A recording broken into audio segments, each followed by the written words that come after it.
of course, you've had experience dealing with President Trump in the first iteration. His return to office, has it been a month and a half?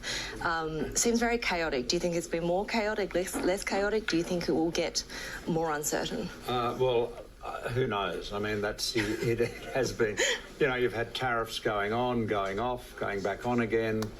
And this uncertainty, as you know, excuse me, better than anyone at Bloomberg, it's hitting the markets too. I mean, it's bad for business. So it is I would say this time he is more determined. He's got a team that is totally on board with him. He's surrounded by yes men, supporters. And the first Trump administration, he didn't really expect to win. He wasn't really prepared.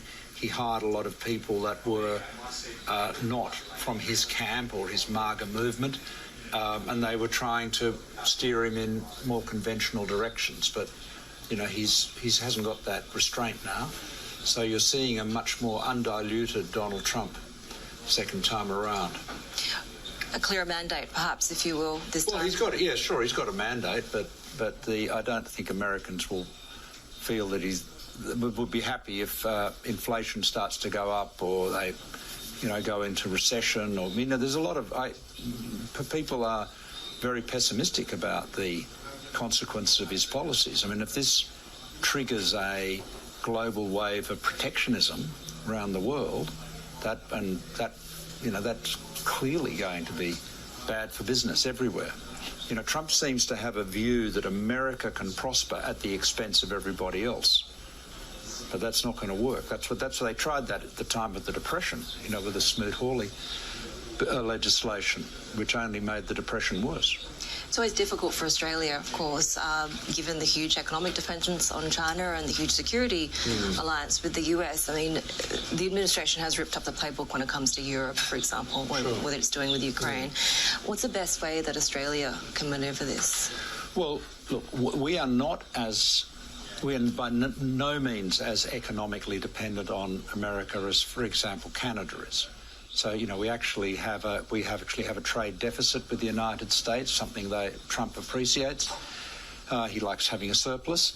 The big risk to us is not so much tariffs on Australian exports like steel and aluminium, but rather a slowdown in the global economy, in particular the Chinese economy, which is the destination for much of our exports.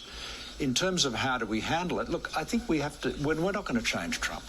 But what does this mean? It means we have to look at all of our defence and security relationships with a fresh eye. We have to be more self-reliant. We have to assess how we can defend ourselves. We cannot count on the Americans supporting us in the way we have before. It'd be naive to do that. I mean, look at what they've been doing with the Europeans. Why do we think we are more beloved or more important to the Americans than the Europeans are? I mean, people have said to me, the Americans have got, military personnel based here. They've got tens of thousands of military people in bases in Europe, and yet they've basically walked away from the Europeans, particularly over Ukraine. Look at the way he's, cut military aid, suspended intelligence sharing with Ukraine, thereby advantaging Vladimir Putin on the battlefield. When Putin ramped up his attacks on Ukraine in the last 48 hours, Trump said, that's just what you'd expect him to do, as though that's completely okay. So this is a very different United States. Trump does not subscribe to the same values that we have in the past shared with America. He doesn't have a commitment to the international rule of law, that's obvious. Doesn't care about treaties or alliances. He's got a free trade agreement with Canada and Mexico, which he entered into, by the way. He signed it. Then he's just walked away from that. So I think we have got to work out how we are going to defend ourselves and how we will pursue a more independent of the United States approach to international and security affairs. That sounds like you don't. And I know you've had conversations with the presidency in the past, and this feels like an opportunity for Beijing, right, to sort of step up in the new global world order. Where does Australia fit in terms of that relationship with China? Well, I know we had a difficult period a few years ago, but I think our relationship with China is much improved now.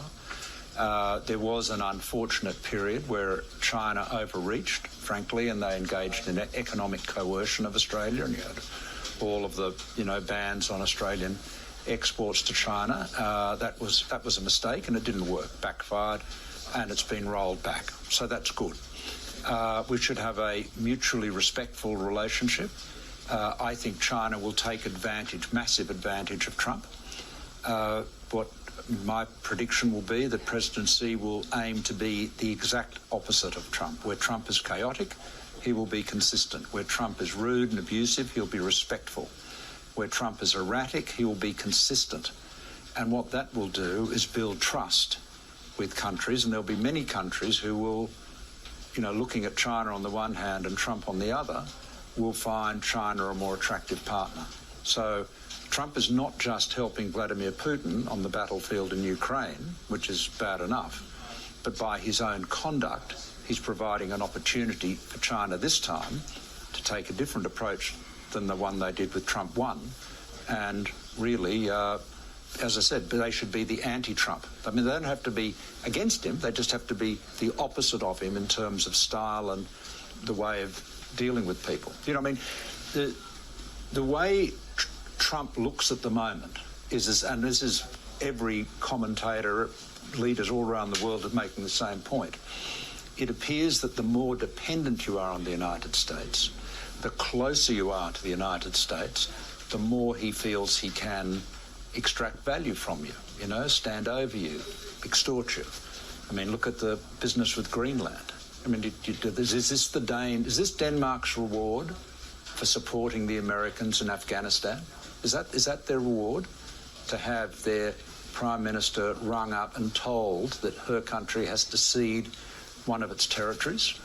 I mean, is this Canada's reward for decades of solidarity and alliance, that they should be told they're just the 51st state and be threatened with tariffs that are going to send the country into a recession?